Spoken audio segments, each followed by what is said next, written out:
Aujourd'hui, nous allons plonger dans une histoire fascinante de la Bible, celle d'Hénoch. Hénoch est un personnage mystérieux qui apparaît dans les premiers chapitres de la Genèse. Préparez-vous à découvrir son histoire extraordinaire. Qui est Hénoch ? Hénoch est le fils de Jared et le père de Mathusalem, l'homme qui a vécu le plus longtemps dans la Bible. Hénoch est mentionné pour la première fois dans la Genèse, chapitre 5, versets 10, 8 à 24. Il est le 7e patriarche après Adam, ce qui signifie qu'il appartient à la première génération d'humanité. Genèse 5, 18, 21. Jared était âgé de 162 ans lorsqu'il engendra Hénoch. Jared vécut encore 800 ans après la naissance d'Hénoch, et il engendra des fils et des filles. Le total des jours de Jared fut de 962 ans, puis il mourut. Hénoch était âgé de 65 ans lorsqu'il engendra Mathusalem. La marche avec Dieu. L'un des aspects les plus remarquables de la vie d'Hénoch est sa relation avec Dieu. La Bible dit qu'Hénoch marchait avec Dieu. Genèse 5, verset 22. Hénoch marcha avec Dieu 300 ans après la naissance de Mathusalem, et il engendra des fils et des filles. Hénoch a vécu une vie de piété et de dévotion. Selon Hébreux, chapitre 11, verset 5, il était agréable à Dieu. Cette relation spéciale est soulignée par le fait que, contrairement à la plupart des autres patriarches, Hénoch n'est pas mort de manière traditionnelle. Hébreux 11, verset 5. C'est par la foi qu'Hénoch fut enlevé pour qu'il ne vit pas la mort, et il ne parut plus, parce que Dieu l'avait enlevé. Car avant son enlèvement, il avait reçu le témoignage qu'il était agréable à Dieu. L'enlèvement d'Hénoch.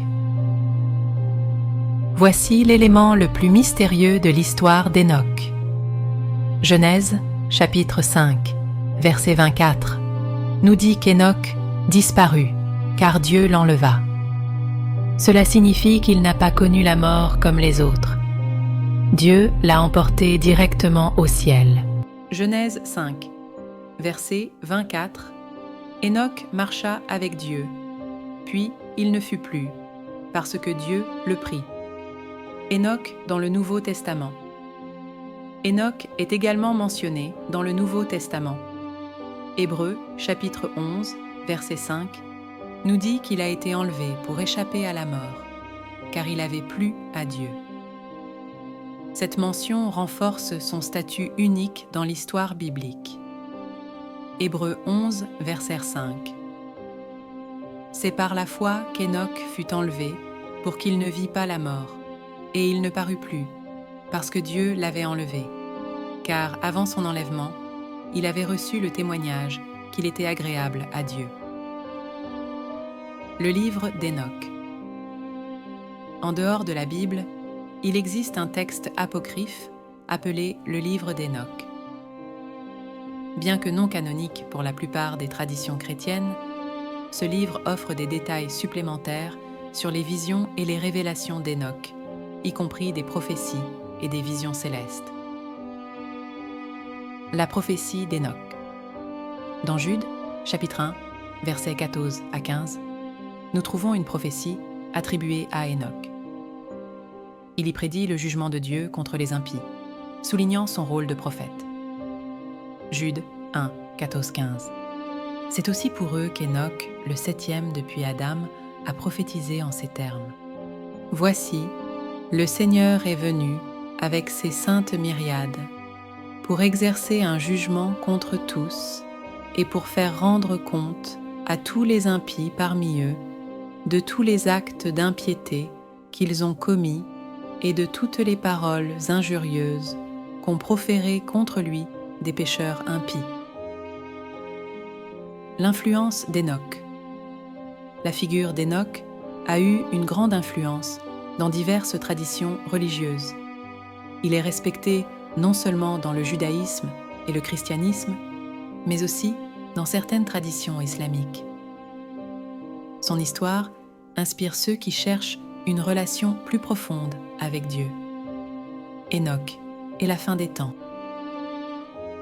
Certaines interprétations eschatologiques voient en Enoch une préfiguration de l'Église enlevée avant le jugement final.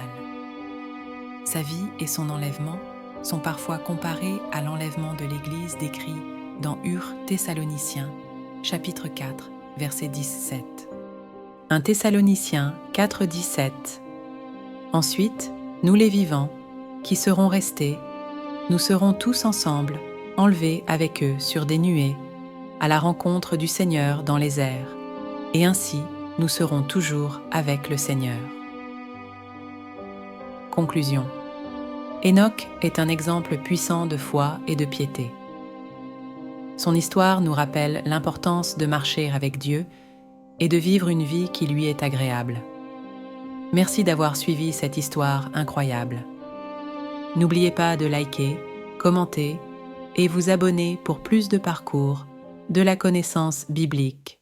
À bientôt.